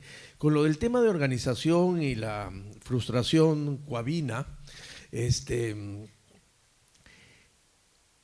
creo que en el fondo no sé si se hizo una mala apuesta, pero se hizo una apuesta para algo que no se sabía que iba a venir. Y lo que vino es una cosa bien distinta. Es decir, la forma tradicional de organización es una forma tradicional a la que los jóvenes no se sienten muy representados, porque entre otras cosas no ha cumplido con la promesa de haberlos ayudado a una serie de cosas. Entonces, la vieja forma de organización, ahora vieja para ello, forma de organización, no sé qué tanto funciona. Hay mucha literatura a partir de la primavera árabe de cómo las formas de asociación son, por ejemplo, atemporales y asincrónicas. Y entonces no necesitas tener una mesa de asamblea con el compañero que la dirige para poder organizar la agenda de trabajo, ¿no es cierto? Es casi un acto de nostalgia para este grupo de jóvenes. En todo caso, tampoco es que haya una forma tan organizada, porque lo de las zonas, que parecía una manera importante, termina diluyéndose también. Y claro, ahí hay algo que mirar. No sé si es atribuible, Tania, y aunque la pregunta creo que es interesante y sería una tarea pendiente luego para Sandra y para mí, ver qué tanta relación hay entre estos hijos de esa reforma de los 90 y lo que está pasando ahora. Sospecho, solo como sospecha, que algo tiene que ver, no sé muy bien cómo. Y lo último, lo de Natalia, efectivamente no solo es políticas públicas, pero también es verdad que hablar de modelo sin darle un contenido tampoco tiene mucho sentido, porque puedo entender el modelo como un ejercicio conceptual asociado a un sistema de ideas, pero también puedo pensar el modelo que se expresa en algo. Y la expresión de un modelo es unas decisiones que se toma, sobre todo que toma el Estado. Esas decisiones se traducen en políticas de todas maneras. Es decir, puedo discutir conceptualmente si ese modelo funciona o no funciona y qué debería cambiarse, pero la expresión de ese modelo, saltando de este nivel conceptual, tiene que ver con políticas, y es por eso que son importantes. No son lo único, no se agotan ni se solucionan las políticas, pero tampoco puedes prescindir de ellas para hacer este cambio, porque de lo contrario lo que vamos a tener es una discusión en la que seguramente vamos a estar de acuerdo de que hay cosas en el modelo que no están cambiando. Me va a hacer bullying, no, Romeo siempre, ahora Ludwig, porque dice que siempre traigo a mis emprendedores, pero esa construcción de ese imaginario de esos emprendedores es esta discusión de este modelo a nivel más conceptual. Pero esto se traduce claramente en política. Si no hubiese una traducción en Chile de tener el nivel de privatización de la escuela que se tuvo, probablemente no había la manera como darte cuenta de la expresión de esta idea neoliberal de cómo funcionan los servicios públicos. Entonces, creo que en la conexión de las dos cosas es donde hay que hacer. Y en un país, para terminar, como el nuestro, en el que las instituciones políticas no terminan canalizando todas estas demandas por la crisis de partidos o por lo que fuese, más todo lo que está pasando con los cambios, las transformaciones en los asociacionismos o la participación de los jóvenes más optimistas como la de Jorge o más pesimistas como la de Hernán, el asunto se vuelve como muy explosivo, ¿no es cierto? Entonces, sí, la otra manera es hacer la revolución y cambiar el modelo a partir de eso, ¿no es cierto? Que también es una opción absolutamente válida y que de eso se trata, muy bien. Pero entonces lo que quiero decir es que no se agota en el modelo, sino en alguna expresión de esto. Carga el fusil o haz una política pública, pero hay que hacer una expresión sobre eso, ¿no es cierto?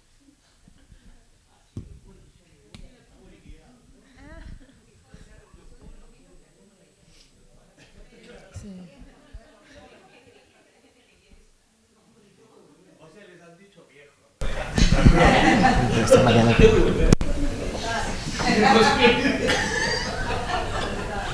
A ver, yo quiero complementar dos cosas, no voy por el lado de la revolución. Sobre la pregunta de Tania, efectivamente me ha hecho pensar. Y sí creo que no está enfocado el análisis hacia eso, pero efectivamente si vemos por lo general, así en grueso, hubo mucha apuesta por el incremento de la cobertura, sobre todo en secundaria, y vimos que no ha sido suficiente. Ha habido todo este boom de la educación superior y vemos que más o menos Lima ha cubierto esas expectativas, independientemente de la calidad o de lo que hay. Y digamos que en términos gruesos por ahí se podría ver, pero habría que profundizar más. Y ahí quiero ir a otro punto que tiene que ver con, bueno, no, una aclaración. Primero, los datos que mostré en educación solamente se hizo a partir de los 18 años, para sacar a los chicos, porque era la muestra de 15 a 29, creo, que es la que SENAJU define, y la mayoría de estudios sobre juventud. Entonces nosotros tomamos desde los 18, entonces chicos que ya habían acabado el colegio en principio. Y lo otro que me viene ahora a la mente, que no se tomó en cuenta en la investigación, era por el tema de migración externa, ¿no? Hemos preguntado solamente a personas limeños o nacidos en Lima con padres que no nacieron en Lima, o migrantes internos.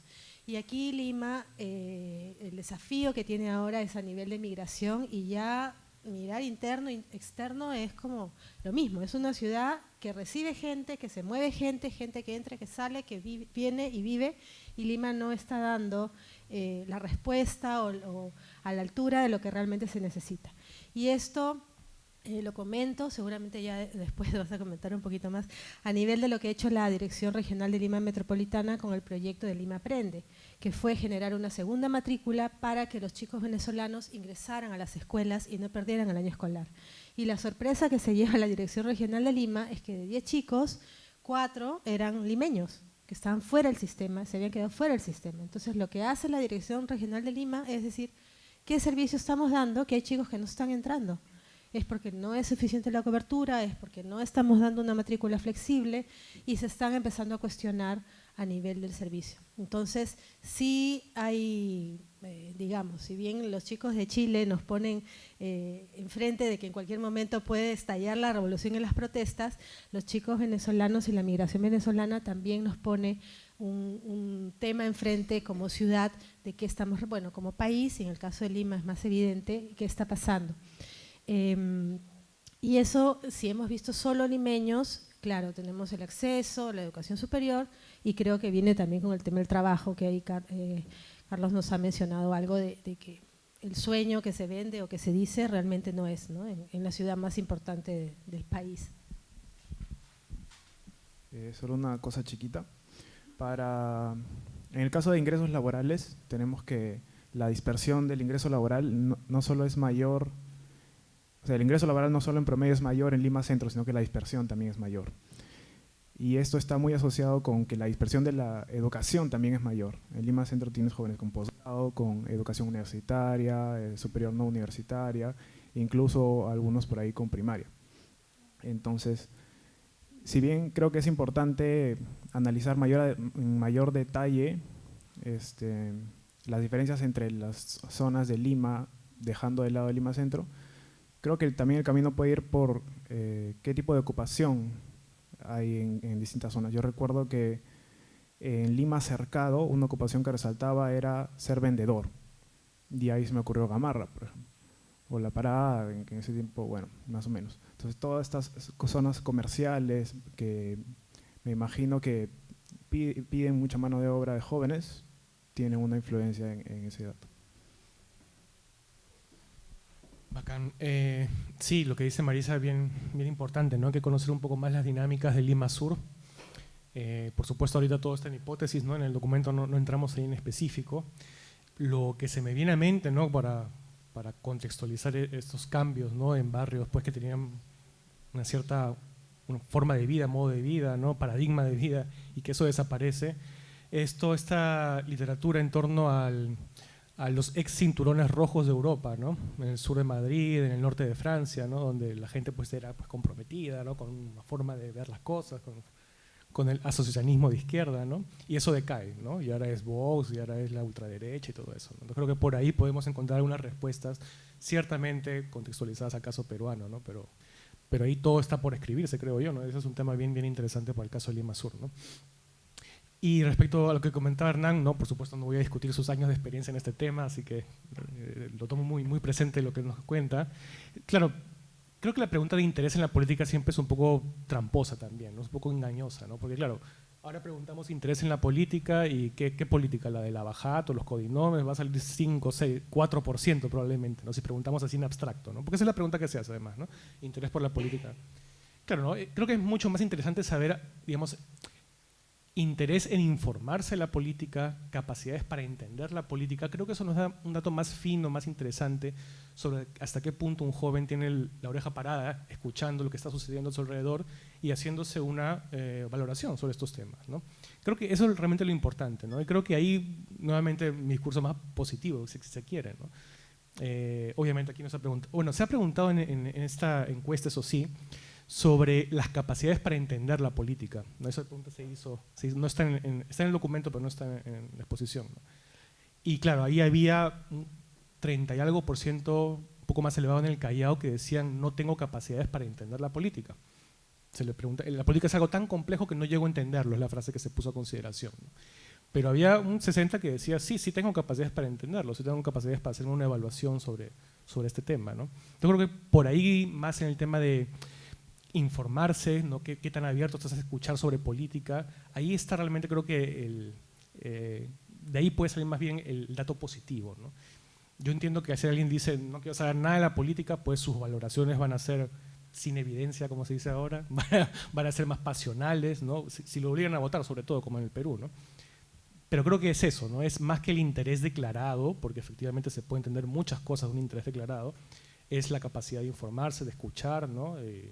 Y la capacidad de tú entender lo que sucede en política para ir a reflejar una opinión, ¿no? Bueno, ese es el aporte que haría, ¿no?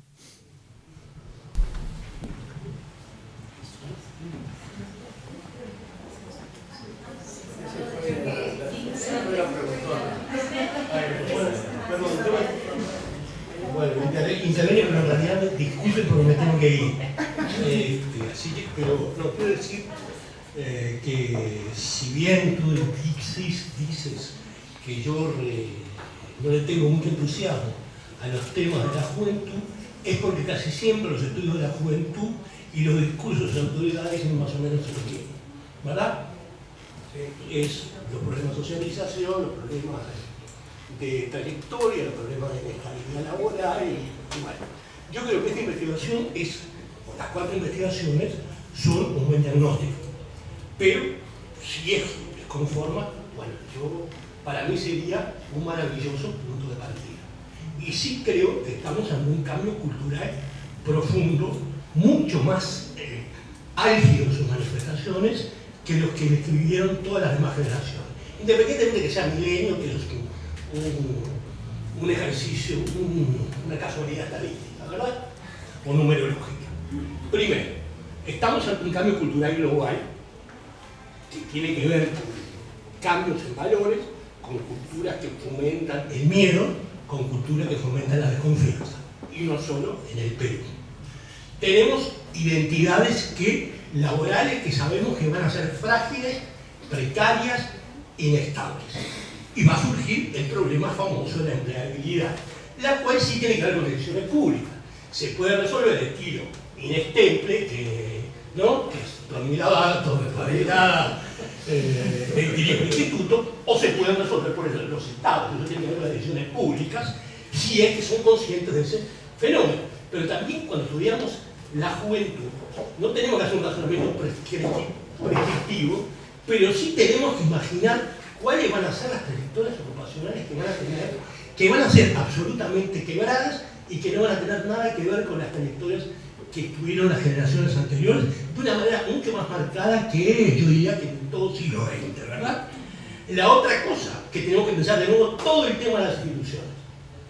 No solo las instituciones políticas, las instituciones sociales, cómo se transmiten las normas, los valores, las pautas de conocimiento, y si finalmente eso moldea la ciudadanía, si eso moldea comportamientos aquiescentes o comportamientos rebeldes, o si simplemente todos los esquemas tradicionales de socialización que nosotros los manejamos, se fueron aislando y hay que elaborarlos. La otra cosa, finalmente, es que hay toda una nueva, no solo política grande, sino una micropolítica. Y esa micropolítica, primero, perdón que sea medio paranoico, está también controlada. Las redes no son el espacio de la libertad, sin límites en que se forman pequeñas comunidades virtuales, ¿verdad? Y cada vez más un espacio más controlado. Y ahí hay micropolíticas de distinto tipo, en donde pueden surgir distintas formas de socialización, incluso algunas muy agresivas, y muy particularmente entre los jóvenes, además. Por ejemplo, pueden surgir conductas homófobas, conductas antifeministas, y eso se está dando en las universidades en muchos aspectos.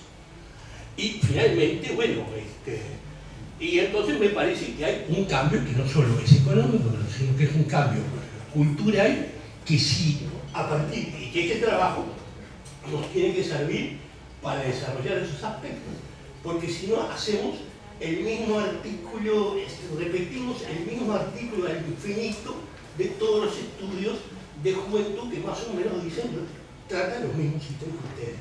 Perdón, no quise ser contra.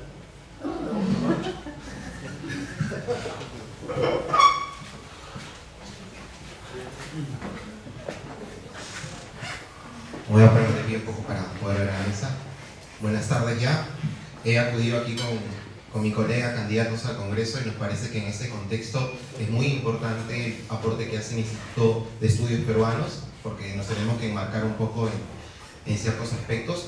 Yo particularmente vengo del ámbito educativo, mi carrera es educación y creo que es el tema que más nos conmueve, ¿no? Particularmente a mí. De todo lo que he podido escuchar, me parece que el tema educativo es la parte medular. Tengo el avance de un trabajo que vengo haciendo que se llama ¿Para qué educamos?, ¿no?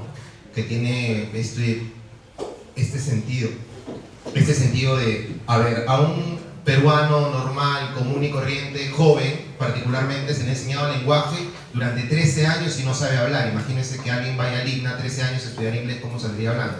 Se les ha enseñado literatura y cada vez leemos menos, hay poca gente en las librerías. Se les ha enseñado biología y no hay ningún respeto por el mundo, en el entorno biológico. Se les ha enseñado cívica y somos proclives a la corrupción. Se nos ha enseñado personas, familias, relaciones humanas y embarazo precoz.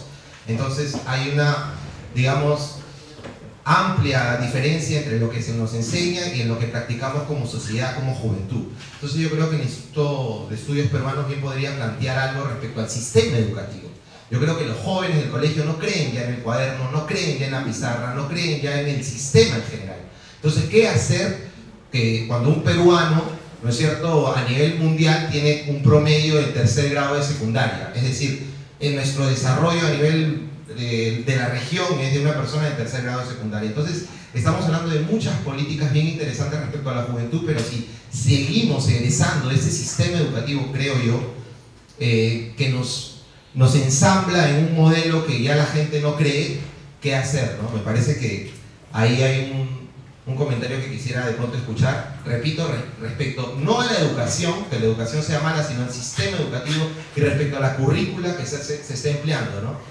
Seguimos enseñando los mismos cursos de siempre cuando estamos en otro contexto mundial. No sé, la verdad es que quisiera yo un poco escuchar eso para también tomar algunas líneas, ¿no?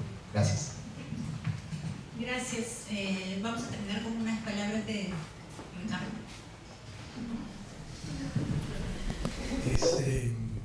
Sí, hay como varias cosas. Después Mariana y Carolina pueden contar hay que hacer cherry al libro de Leyendo al Estado ahí pueden mirar alguna de las respuestas. Yo quiero referirme, se ha ido Romeo, pero en decirle que efectivamente de eso se trata. Es decir, esta presentación de estos 4 documentos de trabajo hemos querido ser bien clásicos en el proceso, son justamente eso, documentos de trabajo. El proyecto incluyó, por ejemplo, un conjunto de entrevistas a jóvenes de 2 universidades de bajo costo para poder entender por qué, sabiendo que tenían problemas de calidad, seguían yendo a la universidad a pesar de que sabían que no les iba a ir bien. Y digamos, ahí hay mucha otra información que se acumula para poder darle un poco más de ropaje a estos números de la encuesta. Las 2 universidades han sido cerradas por Martín Benavides, me he quedado sin estudio de caso. Pero bueno, y además se hizo algunos otros focus y entonces lo que decidimos fue presentar los resultados de la encuesta nada más. Porque la idea es que más adelante podamos madurar esas ideas sobre la base de 3 cosas. Una, efectivamente, estoy totalmente de acuerdo con Romeo y creo que todos, en cómo esto es la expresión de un cambio cultural mayor que hay que mirar con mucho más detalle. Cómo esto nos está dando información de cómo la forma como se organizan es distinta, la forma como se relacionan entre ellos es distinta, y entonces ahí hay algo que hay que ver con mucho más detenimiento, y esto es una como buena excusa para hacerlo. O 2 cosas que mencionó Indira, que una de ellas particularmente me interesa, pero que tienen que ver con la propia discusión que podemos tener dentro nosotros, que tiene que ver con esta situación de transformación sociocultural que está teniendo la propia idea de mestizo, ¿no es cierto? Lo mestizo está cada vez más alejado, no solo ya de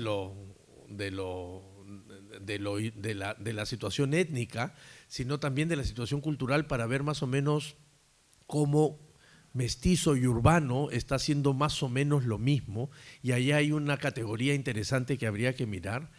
O mirar con más detalle aquellas cosas que también mencionó Indira, que es un dato que a nosotros nos llamó la atención y que ojalá sea una línea de trabajo más adelante, y es que esta idea de madres adolescentes no es homogénea para nada, ¿no es cierto? Hay estas adolescentes madres que todavía son hijas y que cambian la dinámica familiar muchísimo, y para las cuales sí se necesitarían políticas diferenciadas para atender. Entonces, lo que quiero decirles es que esta mesa, estos comentarios, lo que hacen es como reafirmarnos en la idea de que el próximo paso a esto es tratar de juntar los hallazgos de estos mini estudios, por decirlo de alguna manera, incluyendo la encuesta, para elaborar una idea más de mediano plazo y más de largo plazo. Entonces, efectivamente, esto es una de las otras excusas que queremos tener para hacer lo que reclama Romeo con toda razón, y es no quedarnos solamente en esta primera foto, tanto con el número o con los focus y la parte quali, sino a partir de esto elaborar unas nuevas ideas adelante, agrupando lo que este proyecto, que ha sido el final de casi 6 años de proyectos relacionados a educación superior y al mundo del trabajo. Hemos tenido en el instituto gran parte del equipo, y que ojalá pueda madurarse en un conjunto de ideas que den cuenta de estas transformaciones culturales, sociales, que está teniendo el país, y particularmente Lima, que creemos que, insistimos, es un laboratorio como muy importante para darnos cuenta de estas transformaciones, ¿no? Así que a nombre de todos en el equipo, de Luciana, que nos ha estado siguiendo desde Buenos Aires, muchas gracias a Fabiana, muchas gracias a Indira por sus comentarios. Iremos a escuchar la última encuesta. Y decirles que nada, que apenas tengamos una segunda fase con estas ideas más maduras. En el futuro seguramente los vamos a volver a invitar para seguir debatiendo sobre el asunto, así que muchas gracias.